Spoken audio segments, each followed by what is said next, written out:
Bom dia, boa tarde ou boa noite, sejam bem-vindos a mais um vídeo do canal. Eu sou o Cleiton Mo e hoje eu vou dar continuidade, porque eu acho que a Game Freak não vai anunciar mais nada novo. Se anunciar depois eu faço um complemento aqui. Vou concluir aquela explicação que eu fiz há algum tempo atrás sobre as lendas de Pokémon. O que os lendários e míticos são, o que eles representam para o universo de Pokémon. Dessa vez eu vou fazer a nova geração porque eu acho que dessa vez tá fechada. Né? Porque vai ser o Legends e aí agora, no final do ano, provavelmente, né? Porque eles anunciaram ali pra... Como é que foi? Pra outono, não foi?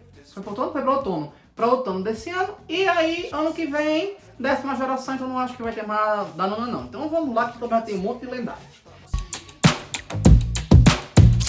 Bem, eu vou começar a falar um pouco desses lendários. Esse vídeo, inclusive, não vai ficar longo, porque não se fez muita história sobre eles. Como eu já falei nos outros vídeos, eu uso o que tem na descrição da Pokédex, o que aparece no anime, o que aparece nos filmes, às vezes até uma informação a mais que acaba tendo nas cartas, é raro, mas uma vez ou outra acaba tendo. Os jogos, em geral, nas duas Pokédexes, normalmente no Pokémon Home e nos jogos que eles aparecem. Como a nona geração só apareceu nos jogos da nona geração, obviamente, então só vai dar pra falar pelo que tem ali. Os filmes até agora estão sem nenhum. O Game Freak tá na hora de anunciar, né? Pokémon Company, bora anunciar um aí, porque faz tempo que não sai nenhum. E de preferência com esses. E, enfim, é isso, vamos lá. Primeiro, os 4 Pokémons da ruína, né? Vamos ver se eu lembro deles em inglês certinho. Wo-Chien, Chien-Pao, Ting-Lu e Chi-Yu. Esses 4 Pokémons, de acordo até com o Teralic que saiu, né? Fala que eles foram alterados. Eles não iam ser bem assim e foram alterados. Eu falo em outro vídeo isso, que eu já falei sobre Poképaldeia, ia ser Brasil e mudaram de ideia no meio do caminho. Mas enfim, de acordo com o que saiu realmente nos jogos e o que tem na Pokédex, que é falar do jogo, é que esses Pokémons eles vieram como artefatos para a Paldeia. Foi um rei do Oriente que trouxe eles, né, na verdade, como se fosse um viajante, trouxe eles e deu de presente para um dos reis de Paldeia. E ele guardou até que de noite ele ouviu os 4 artefatos tremerem, mexerem, e aqueles artefatos começaram a criar vida e virar Pokémons. A partir daquilo ali foi dito que aqueles Pokémons trariam ruína, e por isso precisaram ser selados, um em cada canto de Paldeia, representando basicamente Norte, Sul, Leste e Oeste.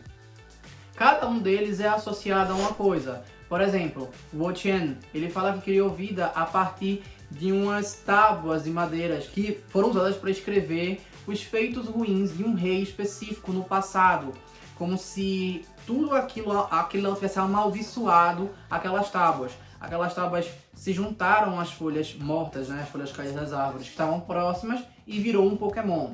No caso de Chien-Pao, a espada que o rei usou numa guerra específica, o ódio das pessoas que foram assassinadas por aquela espada, impregnou aquela espada e quando ela caiu na neve, ela juntou a neve e tomou forma de um Pokémon. Nessa lógica dá pra todos serem fantasmas, né? Mas o Noturno também não tá muito longe não. O Ting-Lu fala que ele foi de um vaso que foi usado para um ritual macabro, não se fala qual ritual foi, e que o ódio, a cadeia de ódio gerada através daquele ritual, impregnou aquele vaso e junto com as rochas que ele estava próximo, criou a forma de um Pokémon. E Chi-Yu fala que foi um... Na verdade, aquilo é uma Magatama, se eu não me engano. Que o japonês chama, acho que é Magatama mesmo. É um artefato lá japonês que fala que ele usou como amuleto em muitas guerras e ele viu muita coisa acontecer, muitas ruindades acontecerem. E o ódio gerado naquelas guerras que ele participou foi absorvido por aquilo e tomou vida na forma das chamas e das faíscas que ele viu acontecer entre as espadas dos soldados. Diz que vai ver a filosofia nisso. Basicamente todos eles são voltados a realmente uma ruína, como se fosse uma vingança de uma coisa muito ruim que aconteceu antes. Não se fala qual foi necessariamente a guerra. Aparentemente a guerra não aconteceu em Paldeia, provavelmente aconteceu em outra região, que também eles não citam.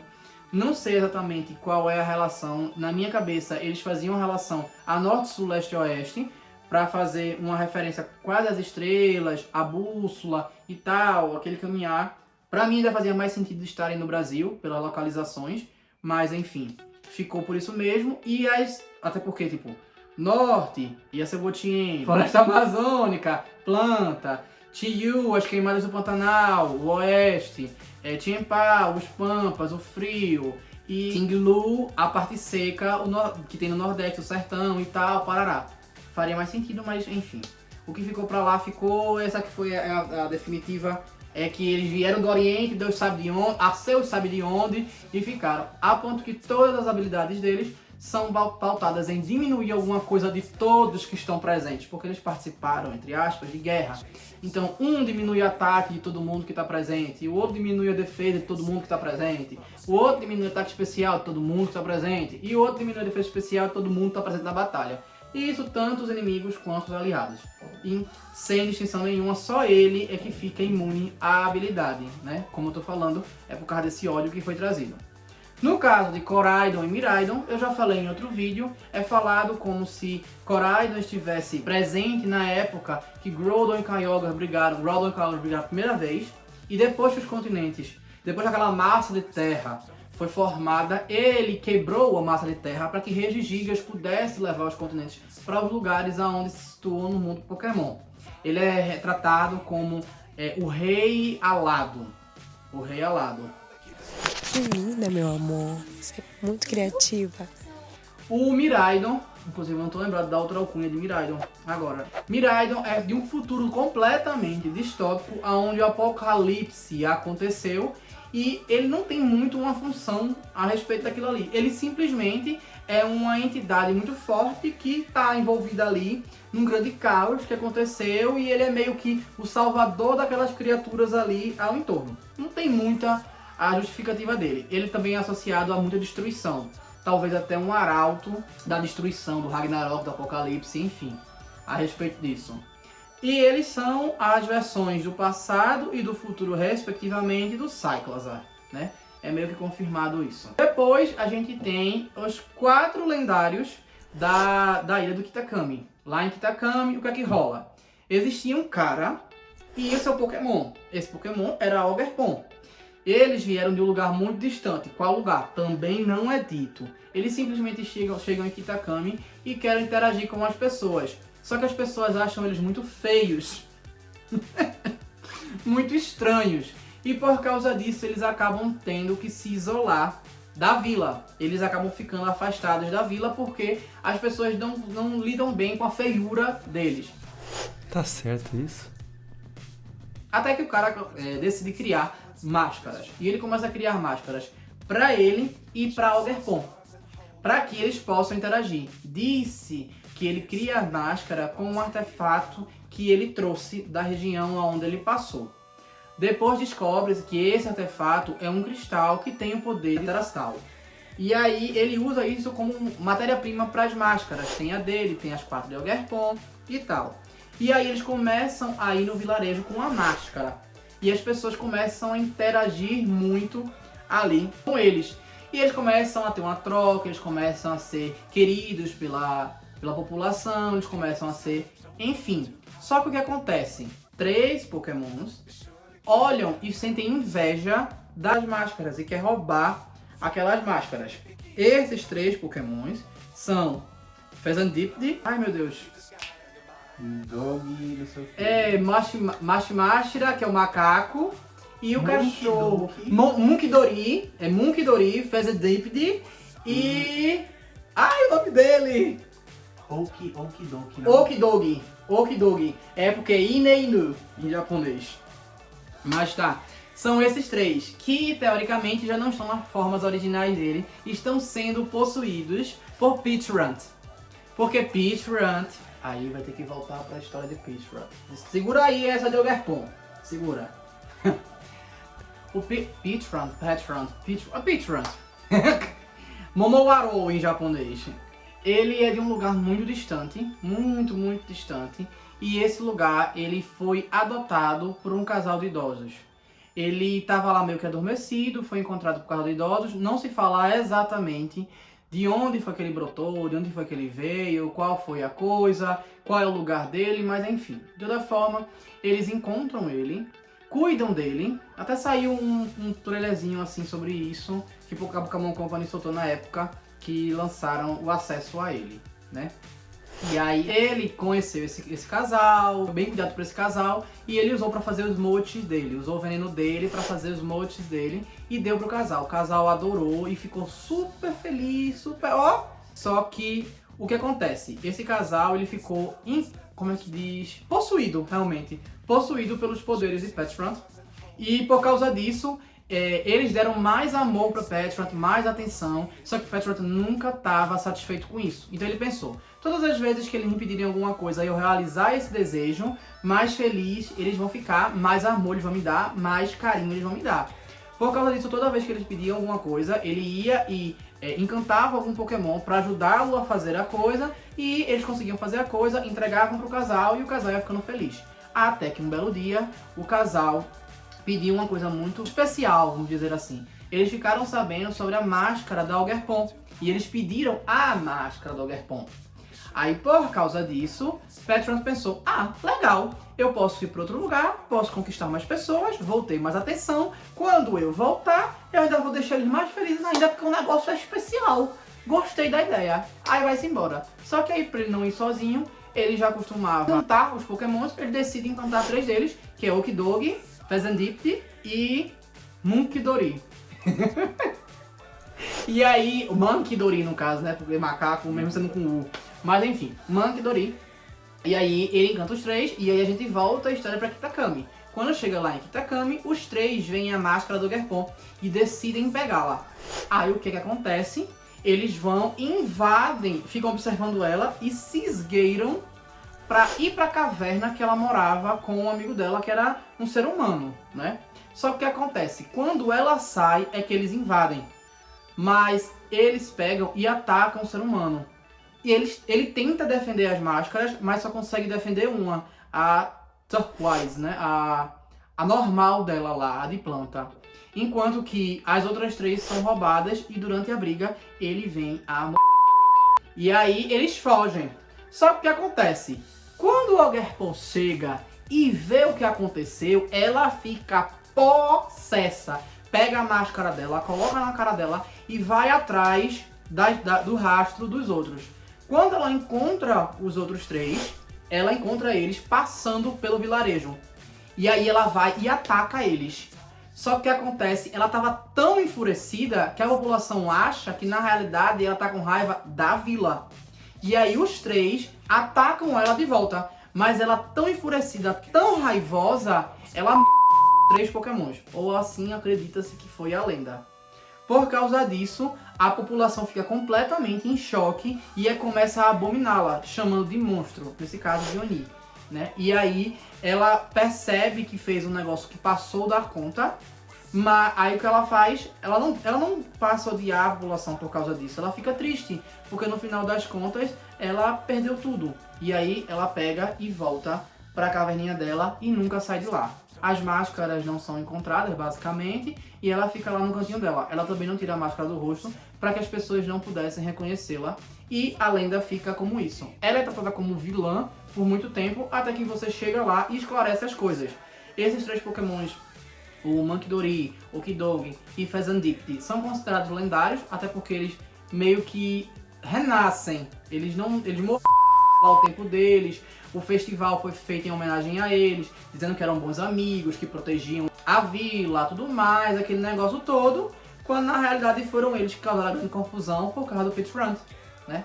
E aí quando você se envolve ali, você esclarece as coisas para as pessoas e a lenda ela passa a ser um pouco alterada e, enfim, você acaba tendo um entendimento maior.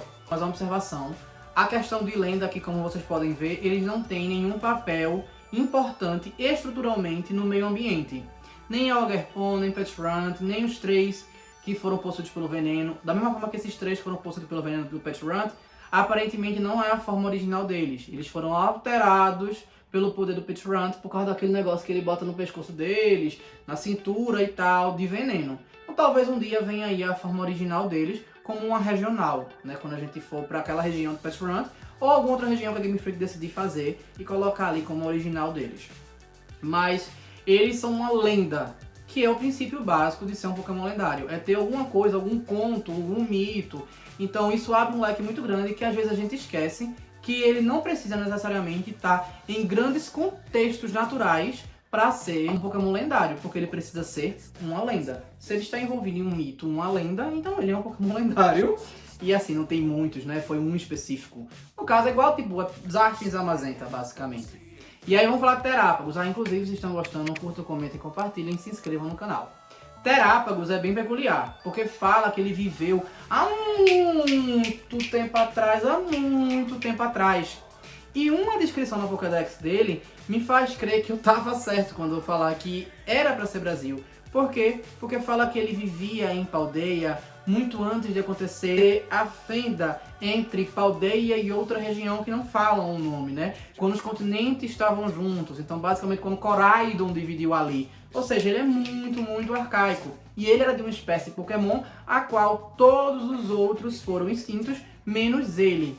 Ele acabou se imbuindo dentro dos poderes dele, combinado com os cristais, e ele foi fossilizado de uma forma a cristalizar, como se fossem os insetos os fósseis de insetos que estão dentro de âmbar, por exemplo. Só que nesse caso ele é um quelônio.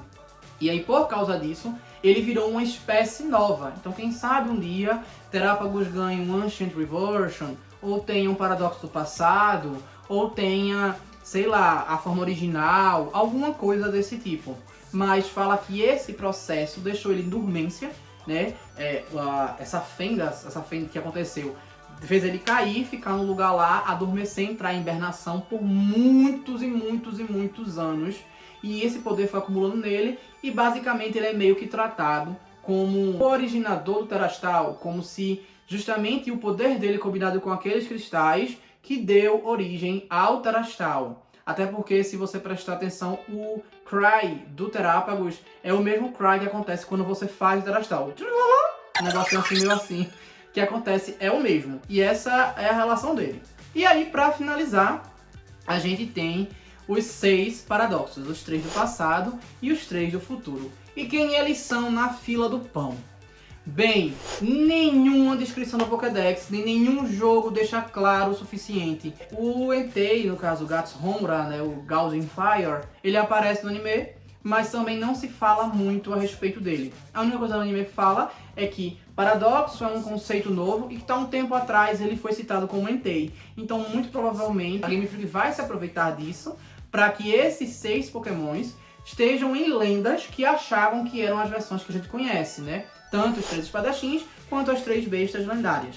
Provavelmente, Walking Wake, Raging Bolt e Gaussian Fire foram os 3 Pokémons que pereceram na Burned Tower, lá na briga em Ecruteak de Ho-Oh e Lugia. E quando foi ressuscitado, Ho-Oh provou ser um artista e transformou aquelas 3 coisas estranhas em 3 Pokémons lindos. Quer dizer, nem tão lindos porque Raikou é meio estranho, eu aceitei. E Gaussian Fire não é feio. Então, e as 3 versões do futuro, né? O Iron Leaves, o Iron Boulder e o Iron Crown, eles são expressões do futuro distópico, assim como o Miraidon é, desses 3 Pokémons lendários, né? Virizion, Terrakion e Cobalion. Não tem um Keldeo, né? Não fizeram um Keldeo, mas é basicamente isso. E as descrições só são descrições de poderes deles e que eles foram relatados como figuras similares a esses Pokémons que eu falei. Não exploraram muito bem isso. Mas também falam que é como se, no caso do anime, fala que é como se eles já estivessem por aí. Eles sobreviveram e estiveram por aí. Enquanto o do futuro é como se eles tivessem viajado no tempo por uma fenda tempo espacial que abriu dentro da área 0, que é falado no jogo. Por isso os paradoxos saem dali, porque ali abre uma fenda tempo espacial por algum motivo, e os humanos aproveitam para fazer uma máquina do tempo ali usando os poderes dos cristais para poder controlar aquela fenda tempo espacial, porque os paradoxos já vão saindo dali, tanto os do passado quanto os do futuro. E aí por causa dali, vai saindo dali, inclusive no anime é falado isso, que o Gaussian Fire foi encontrado na área 0, por causa daquilo ali é que tem os paradoxos hoje em dia, abrindo um leque de possibilidades do que pode ter formado, de como é esse futuro distópico, de como é esse passado ancestral, muito antigo, enfim, inúmeras coisas. E é isso, eu espero que tenham gostado, curtam, comentem, compartilhem, se inscrevam no canal e se não sabem o que comentar... Sanduíche. pode ser sanduíche. E é isso, valeu.